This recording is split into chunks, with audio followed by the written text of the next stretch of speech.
Banyak di antara kita yang masih belum memahami bobotnya Allah Subhanahu wa taala. Allah ini teman-teman adalah pencipta yang menciptakan semuanya, semuanya yang dijangkau atau tidak dijangkau oleh mata kita di langit sana, di bumi ini, di kedalaman lautan. Bahkan Allah memperkenalkan dirinya dalam sebuah ayat yang sangat mulia. A'udzubillahi minasyaitonirrajim. Wa ma tasqutu min waraqatin illa ya'lamuha wa la habbatin fi dhulumatil ardi wa la ratbin wa la yabisin illa fi kitabim mubin.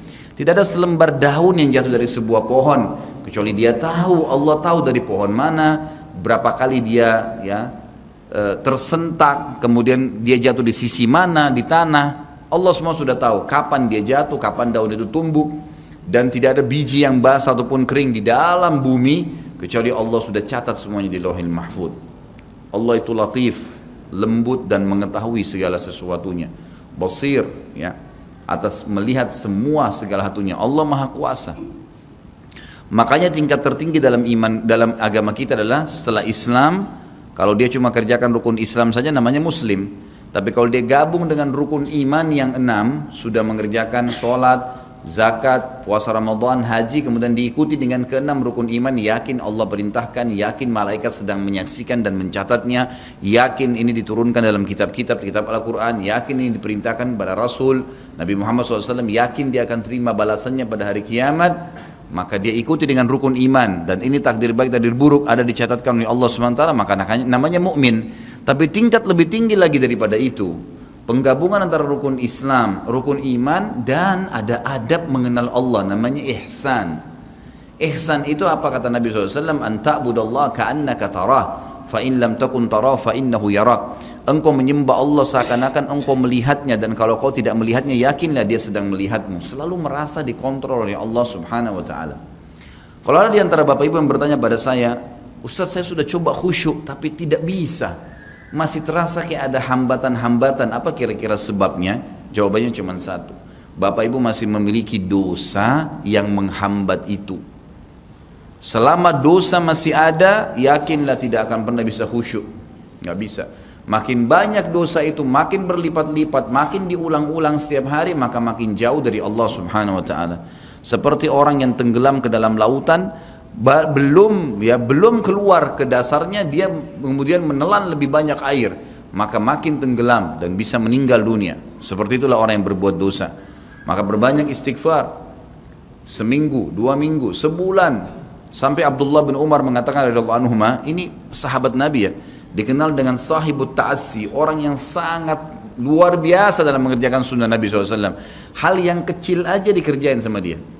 Sampai Abdullah bin Umar, saya pernah ceritakan kalau masih ingat kisahnya, bagaimana beliau memberhentikan 70 kafilah haji di zaman pada saat Nabi SAW sudah meninggal, di zaman pemerintahan ayahnya Umar bin Khattab radhiyallahu anhu ajma'in. Beliau pernah memberhentikan 70 kafilah haji, lalu kemudian beliau bilang, berhentilah di sini, tunggu sebentar dan lihat apa yang saya lakukan. Lalu Abdullah bin Umar jalan jauh sekali, orang semua lihat, apa yang dia mau kerjakan nih orang? Ini ulamanya sahabat. Tiba di sebuah pohon, beliau kencing di pohon itu. Kemudian setelah kencing kembali lagi. Lalu Ka'ab bin Malik, sahabat Nabi yang radhiyallahu anhu, berkata, wahai Abdullah bin Umar, semoga Allah merahmati anda. Apakah anda memberhentikan kami 70 kafilah ini hanya untuk menyaksikan anda kencing di pohon itu? Jawabannya dengan sangat tegas, jelas, iya. Kenapa? Kata Ka'ab, karena saya waktu haji bersama Nabi SAW, Nabi pernah berhenti di sini, pernah kencing di situ. Jadi saya mau tunjukkan ini loh tempat kencingnya Nabi SAW. Saking luar biasanya Abdullah bin Umar dalam masalah ini. Beliau pernah berkata, teman-teman sekalian, padahal terkenal dengan sahibut ta'assi ya, tidak ada sunnah Nabi yang ditinggalkan, selalu dikerjakan. Beliau mengatakan, saya tahu atau saya pernah berbuat dosa, tapi beliau tidak sebutkan, saya pernah berbuat dosa, pelanggaran yang itu kecil di mata saya, mungkin sebuah pelanggaran kecil. Ternyata Allah Subhanahu wa taala mengharamkan saya dari sholat subuh berjamaah sebulan. Jadi kalau ada orang di antara bapak-bapak yang sholat subuh kebablasan tidur, itu ada dosa. Beliau mengatakan bahkan karena dosa kecil itu sudah cukup sebulan saya terharamkan sholat subuh berjamaah. Ada di antara mereka yang mengatakan juga, di antara para sahabat dan ulama tabi'in, saya gabungkan perkataan-perkataan mereka, banyak di antara mereka yang mengatakan, dan hampir sama semuanya.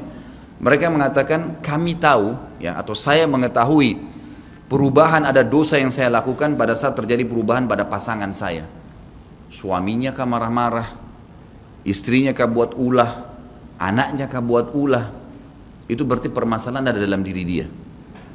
Mereka mengatakan, saya tahu ada kesalahan dosa yang saya kerjakan dengan Allah Azza wa Jal pada saat terjadi perubahan di pasangan hidup saya, anak-anak saya dan tunggangan saya. Kuda mau dinaikin jadi masalah, kita mau starter mobil pagi, mati mesinnya. Ada saja masalah. Itu berarti ada kendala-kendala berhubungan dengan masalah dosa. Lihat bagaimana pekahnya mereka menjaga hubungan dengan Allah Azza wa Jal. Seseorang di antara mereka seperti hadis Nabi SAW yang berbunyi, orang mukmin kalau berbuat dosa kecil saja, maka dia akan melihat seperti sebuah gunung yang berat di punggungnya. Sementara orang munafik kalau dia berbuat dosa besar, dia hanya melihat seperti seekor lalat yang hinggap di hidungnya lalu diusir seperti ini. Kiat teman-teman sekalian untuk dekat dengan Allah Subhanahu wa taala adalah kata kuncinya paksakan ibadah dan paksakan tinggalkan dosa. Harus dipaksa. Harus kita paksa jiwa kita ini. Cambuk jiwa itu, cambuk dengan ilmu dan keimanan. Mulai sekarang saya mau on time sholat di masjid, tidak mau ketinggalan. Apapun konsekuensinya, paksain. Sesuatu kalau sudah dipaksakan dan menjadi sebuah kebiasaan akan enak dikerjakan. Otomatis. Tapi kalau kita kendor, sesekali saja dikerjakan, maka akan luluh seperti biasa umumnya. Begitu pula dengan dosa, paksain diri untuk tinggalkan. Lihat yang haram, turunkan pandangan. Mau beli sesuatu, tahan tangan itu supaya tidak beli. Paksa, nggak ada masalah kok. Tangan kita nggak putus kalau kita nggak beli DVD film yang tidak benar misalnya. Nggak masalah kok, kuping kita nggak copot kalau kita nggak dengar musik misalnya. Alihkan ke Al-Quran, setan goda, lawan. Jangan terus menerus kendor, imannya seperti kerupuk. Sedikit diramas sudah hancur, ini jangan. Sampai kapan Bapak Ibu mau terus berlale-lale dalam jauh dari Allah SWT? Sementara iman itu levelnya sangat jauh. Makin kental maka makin terus, sampai para ulama mengatakan kenikmatan iman akan terus dirasakan oleh seorang hamba selama dia terus mendeteksi dirinya dan juga dia berusaha bermuhasabah setiap detiknya. Ini sudah ketaatan bukan? Ini sudah ketaatan bukan? Ada kemaksiatan ditolak sama dia, harus begitu. Dan harus kita mulai dengan diri kita sendiri dengan cara memaksanya. Gak bisa enggak. Kita kalau nggak paksa nggak mungkin. Harus Bapak Ibu sekalian. Orang lain telepon nanti kita atau lihat perubahan, kamu alimnya, ingat majelis ilmu seperti ini Bapak Ibu sekalian. Saya sering ulangi kalimat ini. Saya nggak datang jauh-jauh dari rumah saya ke sini untuk menghibur Bapak Ibu cerita dongeng atau hibur Bapak Ibu duduk sini sejam 2 jam. Ini bukan. Ini kita sedang bahas wahyu. Wahyu ini penyampaian dari Tuhan, Allah pencipta langit dan bumi untuk membawa pada perubahan.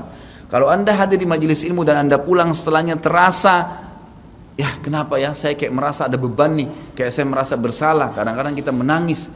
Itu semua peringatan dari Allah SWT. Ambil, oh ini berarti kebaikan, itu kebaikan. Karena Allah mau dengan perasaan itu kita berubah.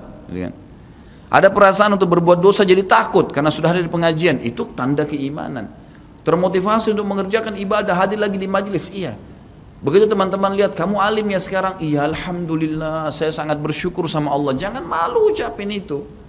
Alhamdulillah saya berubah, saya merasa luar biasa, saya bersyukur sama Allah karena Allah masih bisa berikan keselamatan saya sebelum saya meninggal. Mudah-mudahan kamu juga bisa rasainnya keimanan saya. Motivasi dia supaya dia mau ikut. Ini enggak, kamu sekarang alim ya, masa pakai jilbab begitu, kenapa kamu pelihara jenggot, masa azan harus selalu ke masjid. Kemarin, oh iya ya, udah sini aja sholat sama saya, kendor, sholat di rumah, kendor, ganti lagi kembali jilbabnya jilbab gaul dan seterusnya. Ini sampai kapan kita mau tergoda nih kira-kira?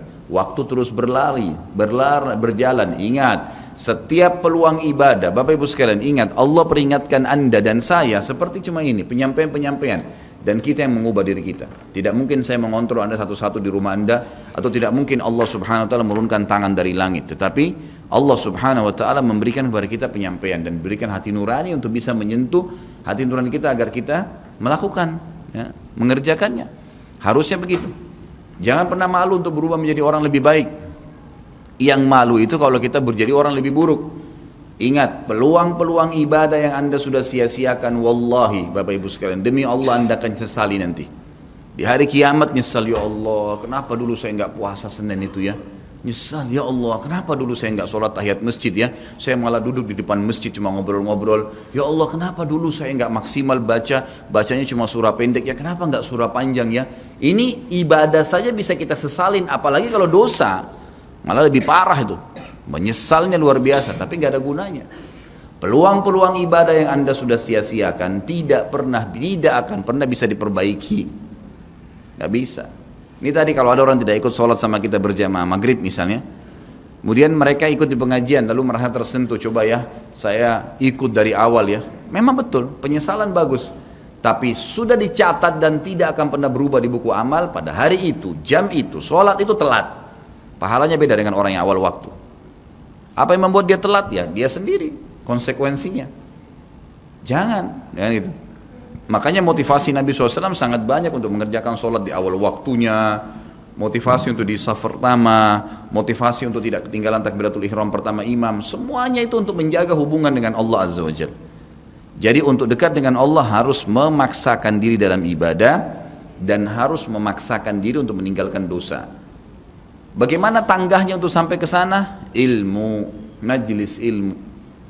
Hadir di majelis ilmu seperti ini Bapak Ibu sekalian, saya bukan mengatakan karena saya menyampaikan, siapa saja di antara teman-teman dai yang sampaikan, semoga Allah ikhlaskan niat kita semua, itu harus dihadiri, harus. Hadiri majelis ilmu akan mengubah kita.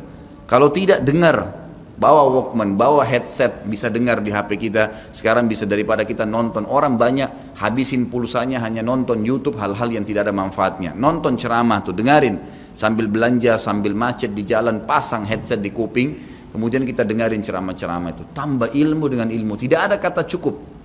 Kata para ulama salaf, ilmu itu, ilmu syar'i yang merupakan tangga membawa kita kepada hubungan dengan Allah yang sangat baik, karena dengan keimanan akan muncul, iman akan muncul dengan ilmu itu, ya dia akan memberikan setengah hidupnya dengan cara kita membayar dia dengan seluruh hidup kita.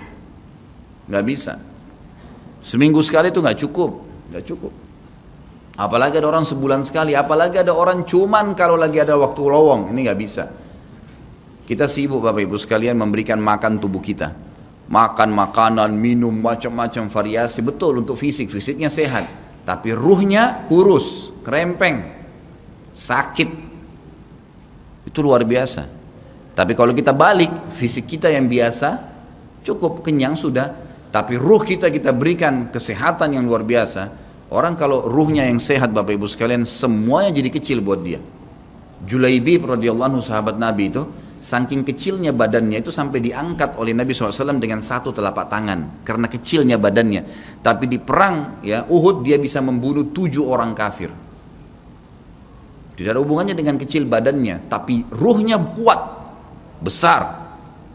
Waktu Nabi SAW balik dari perang Uhud dan terkalahkan oleh orang-orang kafir Quraisy dengan hikmah Allah Subhanahu wa taala, semua sahabat waktu itu mati syahid 70 orang di Uhud, sisa 630 orang bersama Nabi SAW, semuanya terluka, dan minimal luka sahabat waktu itu minimal 7 luka, sabetan pedang, hantaman tombak, sobekan, pokoknya luka semua sahabat. Sampai ada sahabat sudah nggak bisa jalan karena kakinya sobek, punggungnya sobek, dinaikin di kuda, tiba di rumah tinggal dibaringin.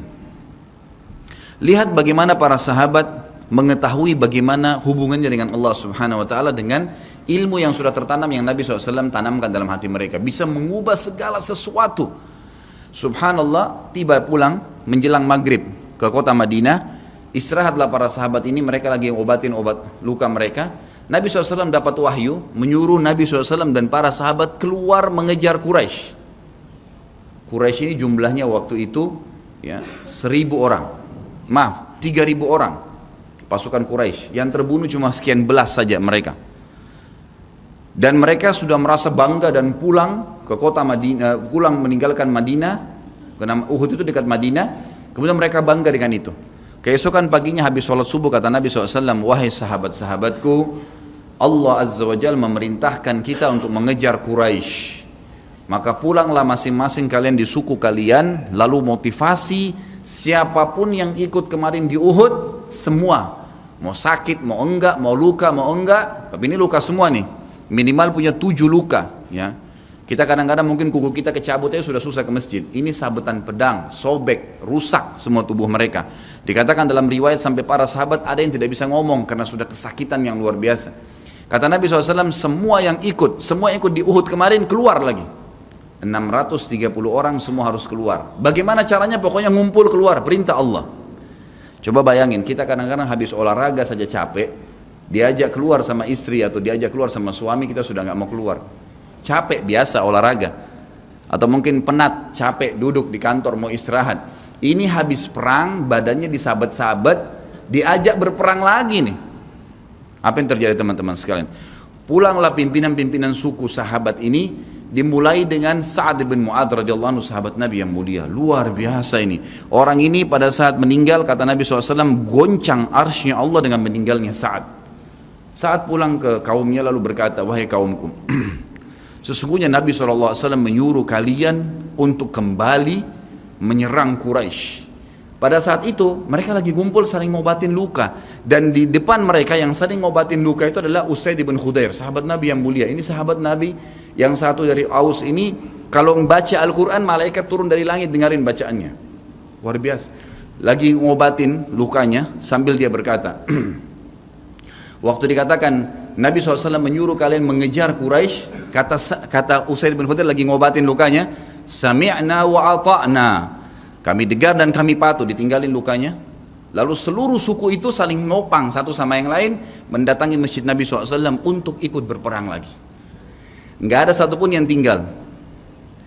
Ada yang luar biasa, saya terus terang nangis waktu dengar kisah itu, luar biasa. Dua orang anak muda Ansar, saya setiap kenang kisah ini selalu nangis, nggak bisa tahan karena luar biasa. Anak dua orang ini belasan tahun umurnya, dan dua-duanya nggak bisa jalan, Bapak Ibu sekalian, nggak bisa jalan. Luar biasa. Sudah sobek kakinya, sobek punggungnya, bahkan dikatakan di bagian leher ada irisan, di bagian lehernya ada irisan, gitu kan. Kesakitan. Dua-dua ini diturunkan dari kuda, ditidurkan, adik kakak nih. Tapi saya tidak ingat, namanya tidak disebutkan dalam kisah, tapi ini kisah luar biasa. Dan kemarin kebetulan Imam Masjid Haram atau saya lagi umrah nyebutin kisah itu juga. Hampir satu masjid orang menangis mendengarkan kisahnya. Dia mengatakan, waktu sampai ke telinga adik kakak ini umurnya belasan tahun ya, di bawah 20 tahun. Kalau Nabi SAW memanggil seluruh yang hadir di Uhud untuk kembali berperang. Ini mereka nggak bisa jalan nih. Si kakak bilang sama adiknya, kita nggak bisa tinggal di sini nih. Rasulullah SAW sudah memanggil kita untuk menjawab panggilan Allah. Kata adiknya, bagaimana caranya kita merangkak? Bagaimana caranya kita ke sana? Nggak ada yang bisa nopang. Ini berdua lagi sakit. Mereka cuma tinggal sama ibunya. Lalu berkata si kakak, sekali saya seret kamu, sekali kamu seret saya. Mereka saling seret satu sama yang lain, Bapak Ibu sekalian, sampai di hadapan masjid Nabi SAW. Lihat bagaimana iman mereka kepada Allah Subhanahu Wa Taala, luar biasa. Dan ini tidak bisa kecuali kalau dipaksakan. Kalau tidak dipaksakan nggak bisa.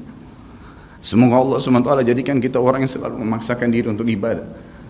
Karena kalau tidak, kita nggak paksakan, kita akan mati dalam keadaan konyol dan menyesal karena tingkatan-tingkatan di surga akan hilang. Percuma. Baik, saya bacakan pasal kedua. Adab terhadap Allah Subhanahu Wa Taala. Seorang muslim hendaknya melihat segala sesuatu yang telah diberikan Allah kepadanya dengan tiada terhingga, yakni berupa kenikmatan yang tak terhitung. Terlindungnya dia pada saat menempel di dalam rahim ibunya, ketika berupa nutfah atau air mani, menentukan perjalanan hidupnya hingga hari bertemu dengan Rabb-Nya Allah Azza wa Jal. Hendaknya ia bersyukur kepada Allah atas nikmat itu dengan lisannya, yakni memuji dan menyanjung Allah secara semestinya. Juga bersyukur kepada Allah dengan anggota badan, dengan cara menggunakannya di dalam ketaatan kepada Allah Subhanahu wa Ta'ala.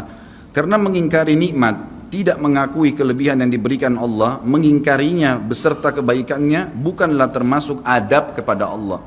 Sebagaimana Allah berfirman dalam surah An-Nahl ayat 53, A'udzubillahi minasyaitonirrajim. Wa ma bikum min ni'matin faminallah. Dan apa saja nikmat yang ada padamu maka itu dari Allah datangnya. Dalam surah An-Nahl ayat 18 Allah berfirman, A'udzubillahi minasyaitonirrajim, wa in ta'uddu ni'matallahi la tuhsuha. Dan jika kalian menghitung-hitung nikmat Allah, maka kalian tidak akan mampu untuk menghitungnya. Begitu banyak nikmatnya Allah, Bapak Ibu sekalian. Kita berbuat maksiat, pelanggaran-pelanggaran, tapi Allah masih bisa memberikan kita oksigen gratis. Cahaya masih bisa ditangkap oleh mata kita. Telinga kita masih bisa menangkap suara sehingga mengetahui apa yang diinginkan oleh kita. Setelah bertahun-tahun berbuat dosa, dengan taubat kepada Allah, Allah bisa ampuni. Itu luar biasa. Nikmat Allah tidak bisa terhitung. Rugilah orang-orang yang tidak menyembah Allah Subhanahu wa Ta'ala. Dan kalau seandainya, kata Ibnu Taimiyah rahimahullah, Orang-orang yang bermaksiat kepada Allah itu tahu bagaimana nikmatnya keimanan yang ada dalam hati kami ini, sehingga kami bisa menangis dan kami bisa merasakan dekatnya dengan Allah, bahkan merindukan surga dan selalu merasa diri jauh dari neraka. Maka niscaya mereka akan membelah dada-dada kami dan mengambil keimanan itu, karena mereka tidak akan pernah merasakannya. Keimanan akan membuat makanan sederhana menjadi mewah, tidur di tempat yang biasa akan menjadi nyaman, bahkan cobaan seberat apapun menjadi kecil buat kita, karena keimanan kepada Allah Subhanahu wa taala. Dan itu sebuah nikmat. Itu hanya bisa dirasakan kalau kita betul-betul memaksakan diri beribadah kepada Allah Subhanahu wa taala. Allah berfirman dalam surah Al-Baqarah 152 dalil selanjutnya, A'udzubillahi minasyaitonirrajim. Fadhkuruni azkurkum washkuruli wala takfurun. Ingatlah selalu aku, kata Allah. Selalulah berzikir, selalulah patuh, selalulah kerjakan ketaatan-ketaatan, nikmatilah yang halal, jauhilah yang dilarang, maka aku akan ingat kepada kalian. Bayangkan kalau seorang presiden mengingat kita, bagaimana bangganya kita disebut-sebut nama kita di hadapan orang-orang yang di sekitarnya. Bagaimana dengan Allah pencipta langit dan bumi yang mengingat kita. Dan bersyukurlah kepadaku dan jangan kalian mengingkari nikmat-nikmatku. Oleh karena itu, tidaklah beradab jika seseorang lari kepada sesuatu yang tidak memiliki tempat pelarian, bersandar kepada yang tidak memiliki kemampuan apapun, serta bertawakal kepada yang tidak mempunyai daya dan kekuatan. Allah Subhanahu wa taala berfirman dalam surah Hud ayat 56, A'udzu billahi minasyaitonir rajim, ma min dabbatin illa huwa akhidun binasiyatiha.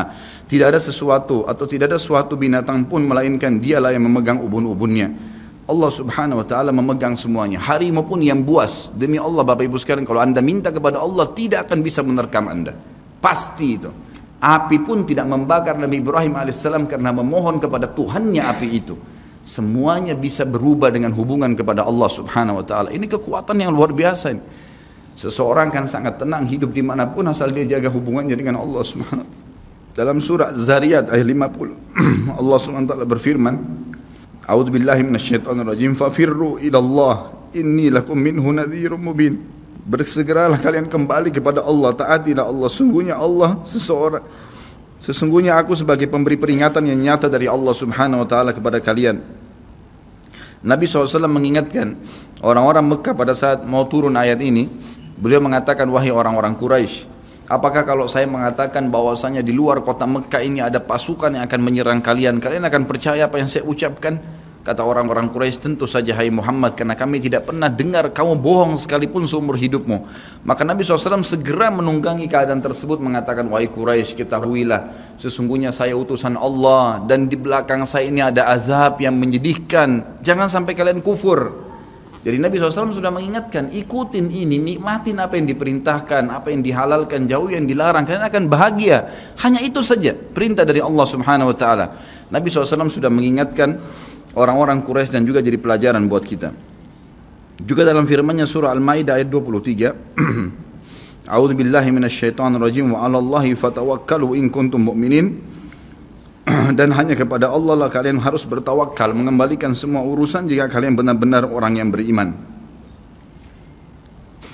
Sisi yang lain, seorang muslim juga harus melihat kepada kelemah lembutan Allah Subhanahu wa taala kepadanya di dalam setiap urusannya, melihat kepada kasih sayang Allah kepada dirinya dan seluruh makhluknya, lalu berkeinginan kuat untuk mendapatkan tambahan kelembutan dan kasih sayang itu, sehingga dirinya akan selalu merendahkan diri kepada Allah dengan kerendahan yang murni dan dengan doa, bertawassul kepadanya dengan perkataan yang baik dan amal soleh. Kalau kita lagi makan, syukuri alhamdulillah. Dan ingat teman-teman sekalian, saya pernah jelaskan juga, hati-hati dengan hukum syamata namanya. Syamata itu merendahkan orang lain. Kalau ada sesuatu yang tidak ada pada kita teman-teman sekalian, syukurlah kepada Allah Subhanahu wa taala. Jangan pernah sampai menghina orang lain, karena Allah meninggikan derajat kita justru dengan kita bersyukur. Kata Nabi SAW, kalau kalian lihat aib pada diri seseorang, ucapkanlah alhamdulillahilladzi afani mimma btala bihi wa faddalani ala katsirin mimma khalaqa tafdila. Segala puji bagi Allah yang telah menyelamatkan saya dari apa yang dicobakan kepada orang ini dan mendahulukan saya dengan kelebihan yang banyak dari makhluk-makhluk yang lain. Kita harus seperti itu, jangan syamata. Kata Umar radhiyallahu anhu, apa itu syamata seperti ini? Umar bin Khattab berkata, Aku khawatir kalau ada seorang wanita hamil lewat di depanku karena perutnya besar, lalu aku berkata dalam diriku, kenapa ya perutnya seperti itu? Maka Allah menghukumku dengan membuatku hamil, sampai begitu mereka mengatakan, dan berhati-hati sekali dengan kelemah lembutan Allah subhanahu wa ta'ala.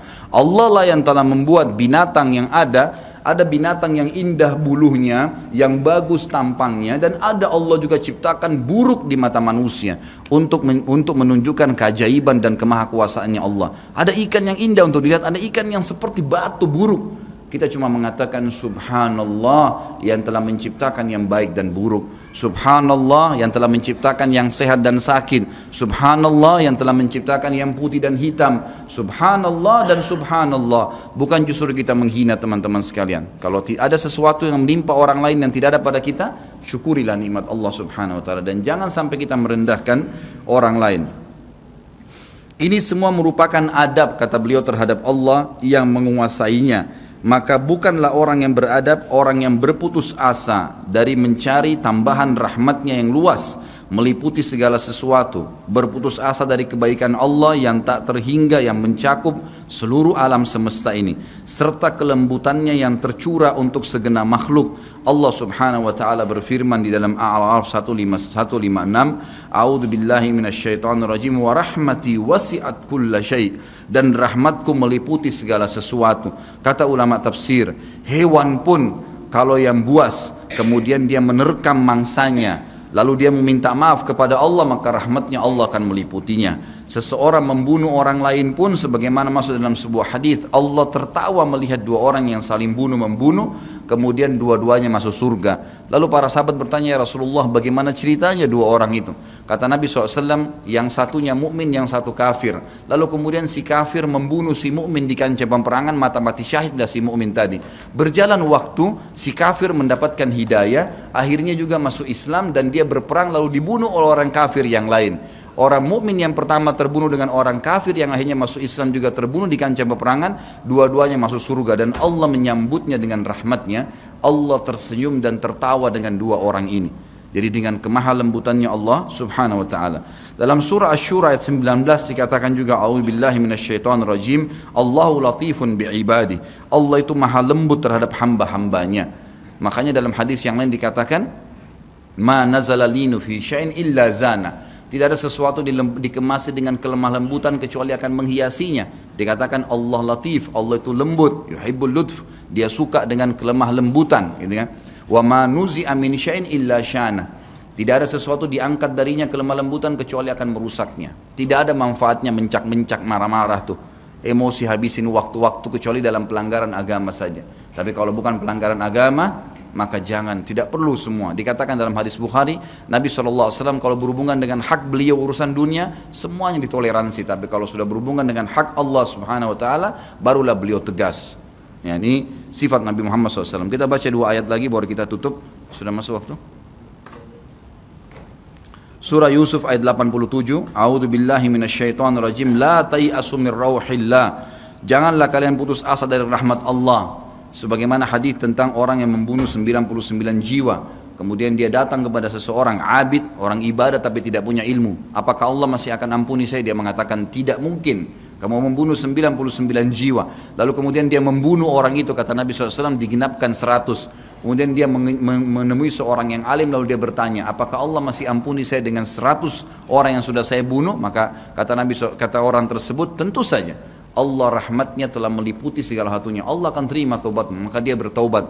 Pada saat dia bertaubat orang tersebut kepada Allah SWT, lalu dia mau pulang setelah bertaubat, lalu dia meninggal tengah jalan. Kata Nabi SAW, Allah mengutus dua malaikat, satu malaikat rahmat, satu malaikat azab.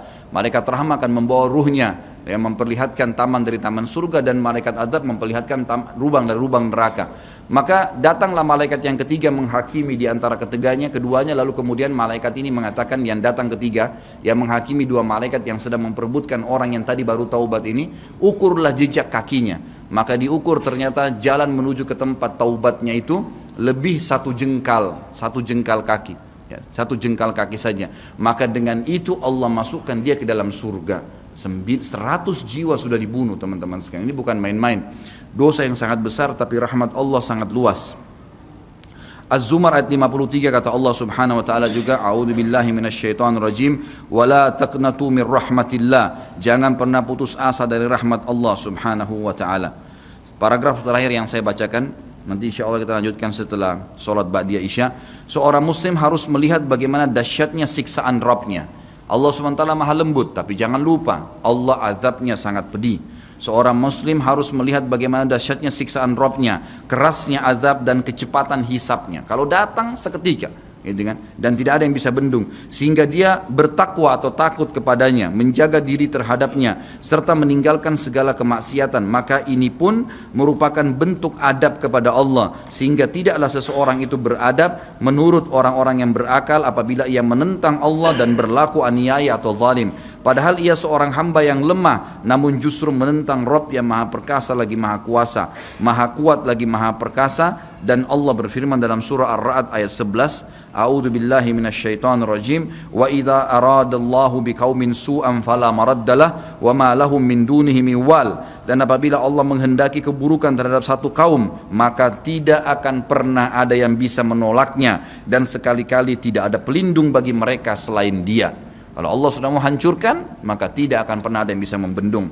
Juga dikatakan dalam surah Al-Buruj ayat 12, A'udzu billahi minasyaitonir rajim, inna batsya rabbika lasyadid. Sesungguhnya azab Rabbmu benar-benar keras. Jadi teman-teman, jangan tantang Allah. Kalau anda buat dosa, lindungi, tutupilah dan bertaubat kepada Allah. Jangan tantang, nggak mungkin lah, masa Allah haramin, ya sudah diolok-olok orang yang berbuat ketaatan, ini berbahaya. Karena kalau datang azabnya Allah, Bapak Ibu sekalian, menyakitkan sekali, sangat luar biasa. Saya sarankan juga anda bisa ya melihat di YouTube azab-azab Allah, itu akan banyak cuplikan yang orang-orang memang kena kutukan dari Allah Subhanahu wa taala. Bisa mudah-mudahan menambah iman kita. Ayat yang terakhir adalah surah Al-Imran ayat 4 yang bunyinya, A'udzu billahi minasyaitonir rajim, wallahu azizun dzuntiqam. Allah itu maha perkasa, maha mulia, dan Allah mempunyai balasan siksaan yang sangat keras. Ingat, Allah memang maha pengampun, tapi Allah juga dari sisi lain azabnya sangat keras. Maka harus hati-hati Bapak Ibu sekalian dalam menjaga hubungan dengan Allah Subhanahu wa taala. Nanti kita lanjutkan lagi dengan yang tersisa setelah salat ba'diyah insyaallah. Subhanakallahumma wa bihamdika asyhadu an la ilaha illallah astaghfirullah wa atubu ilaih. Wassalamualaikum warahmatullahi wabarakatuh.